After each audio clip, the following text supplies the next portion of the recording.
los terroristas.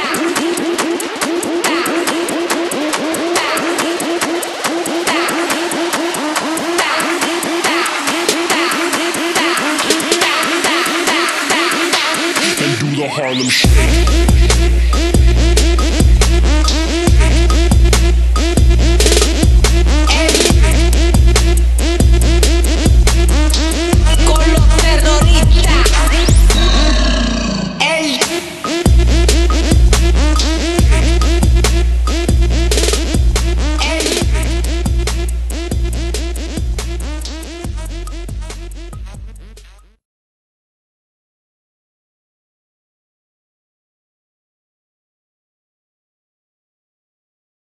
The Odyssey takes place 10 years after the end of the Trojan War, which didn't feel nearly as good as the I'll Pull Out War.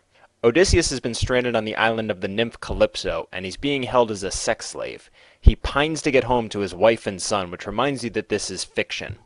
Back home in Ithaca, Odysseus' hot wife Penelope and their son Telemachus, which is Greek for lamest usage of the prefix tele, put up with hundreds of suitors. They all want to marry her for the same reason that people who think God is real get married at 18 because they really just want to get laid.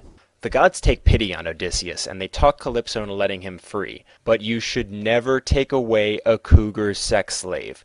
She makes Odysseus build the U.S. Airways of rafts, and he sets sail while the god of the sea has a vendetta against him just a hair under 3,000 years before air travel. Poseidon goes perfect storm on his ass, and he washes up on a new island. He's rescued by the locals, and we flash back as he tells the whole story up to this point. After the Trojan War, Odysseus' ship was driven off course to the island of the lotus flower, which makes people who eat it addicted and lose their will to live, or my day job. After that, they get to the island of the Cyclops. They're taken captive by an overgrown and stupid one-eyed monster, but escape by blinding him, which is 50% easier than blinding someone who doesn't look like a Sarah Palin child. Next they sail to the home of the Master of the Winds, who enjoys telling people to blow me. The Master of Winds takes pity on Odysseus and gives him a bag of wind, or the cheapest present in the history of regifting.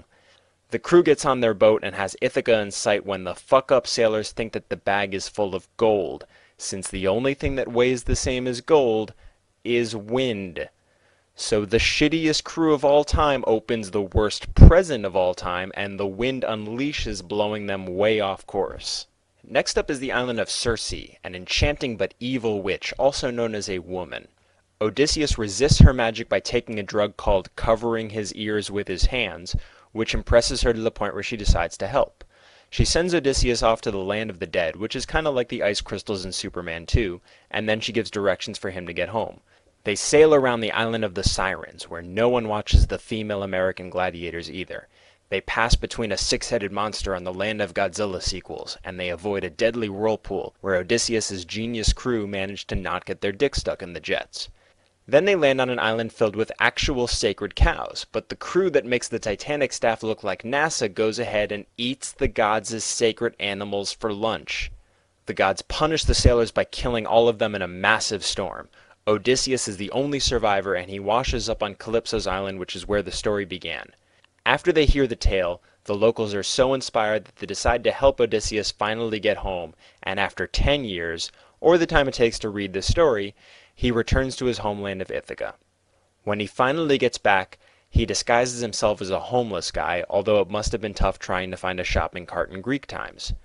Odysseus reveals his identity to his son Telemachus and offers to do some father-son bonding by murdering every single suitor in a horrific and bloody murder spree that takes shit my dad says to a whole new level. Penelope announces that the man who's strong enough to shoot Odysseus' bow through a dozen axe heads is worthy of marrying her. I don't know why she didn't think of lift something heavy, but to some people love is a late-night ESPN2 World's Strongest Man competition. Word gets out and Odysseus disguised as the homeless guy enters the contest. He pulls off the feat, which must have terrified Penelope like being the singled-out bachelor who gets stuck with the fatty, but then he murders every other contestant in a horrific display of being a sore winner. Odysseus reveals his true identity to Penelope, and they passionately make out while knee-deep in dead suitor blood. He reunites with his father, son, and wife, and the story ends.